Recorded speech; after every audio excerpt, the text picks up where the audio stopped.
Welcome to this episode of our podcast, where we delve into the fascinating world of biopsychosocial assessments in mental health practice.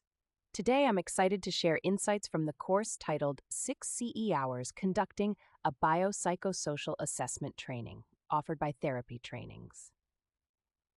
Whether you're a seasoned professional or just stepping into the realm of mental health, this episode will bolster your understanding of the biopsychosocial model and enhance your assessment skills. Throughout this episode, we will explore the theoretical foundations of the biopsychosocial model, discuss the essential skills required for effective assessments, identify biological, psychological, and social factors that impact mental health, and address some common misconceptions about this holistic approach. So without further ado, let's jump right in. The biopsychosocial model is an integrative framework that considers the complex interplay between biological, psychological, and social factors in understanding mental health. This model recognizes that no single aspect can fully explain a person's mental health status. Instead, it encourages us to look at the whole person, how their biology interacts with their psychology and their social environment.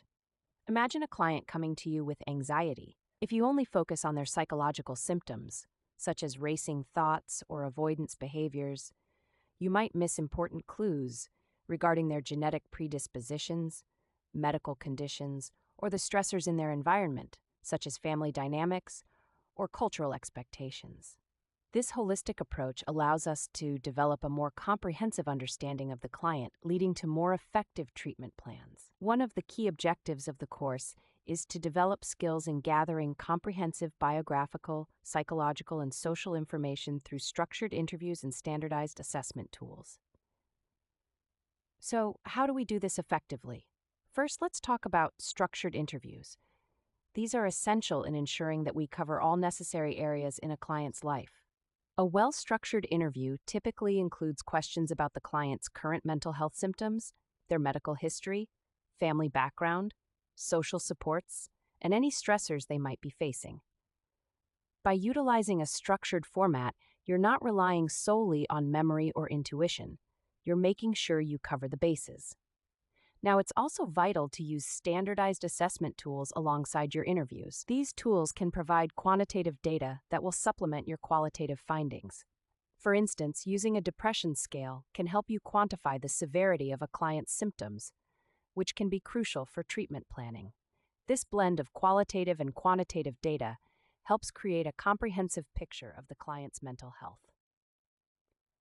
Next, let's dive into the biological factors influencing mental health. It's essential to recognize how genetics, neurobiology, and existing medical conditions can impact our clients. For example, if a client has a family history of mood disorders, that's a significant factor to consider. Similarly, medical conditions such as thyroid disorders or neurological conditions can mimic or exacerbate mental health symptoms. As a mental health professional, it's your job to evaluate these biological influences thoroughly, asking about family history, conducting a review of medications, and understanding any physical health issues can all contribute to a well-rounded assessment. By identifying these biological factors, you can better inform your treatment planning and make more precise recommendations for your clients. Moving on to psychosocial factors. This is where things can get particularly interesting. Understanding family dynamics, social support networks, life stressors, and cultural influences is crucial in assessing a client's mental health. For example, does the client have a supportive family? Are they experiencing significant life changes, like a divorce or job loss? What cultural factors might be influencing their mental health and treatment options?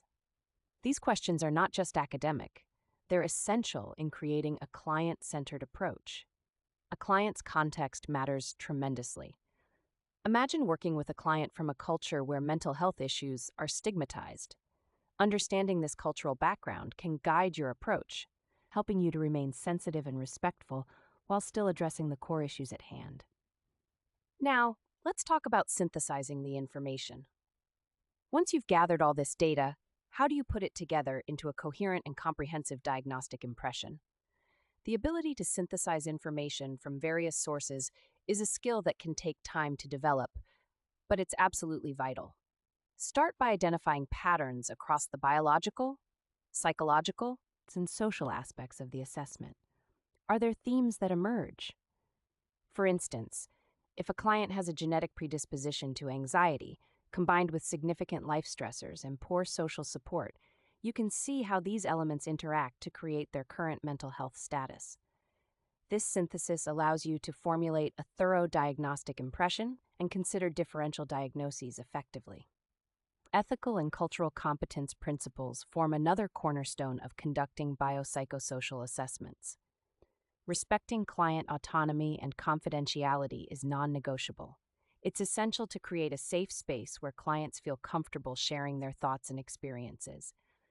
Make sure to inform them about how their data will be used and ensure that confidentiality is upheld throughout the process. Cultural competence also means understanding your own biases and how they may affect the assessment process.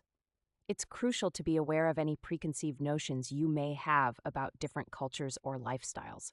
Training in this area can be incredibly beneficial and help ensure that you approach each client as an individual, honoring their unique experiences and perspectives.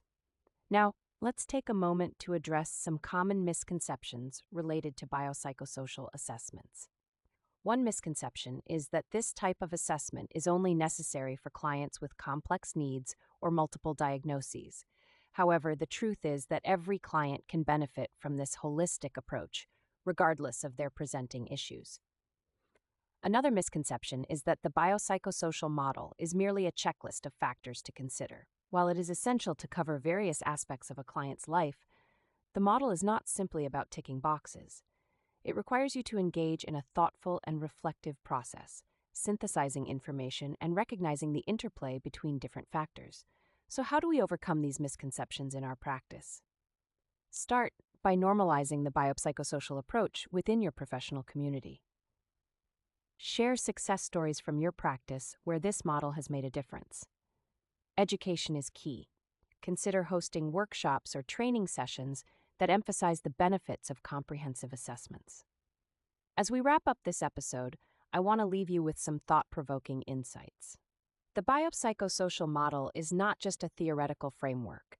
It's a practical approach that can deeply enhance your practice. By considering the whole person in your assessments, you're not just identifying symptoms, you're uncovering the intricate tapestry of factors that contribute to mental health. I encourage you to take the knowledge gained from the course offered by therapy trainings and integrate it into your practice.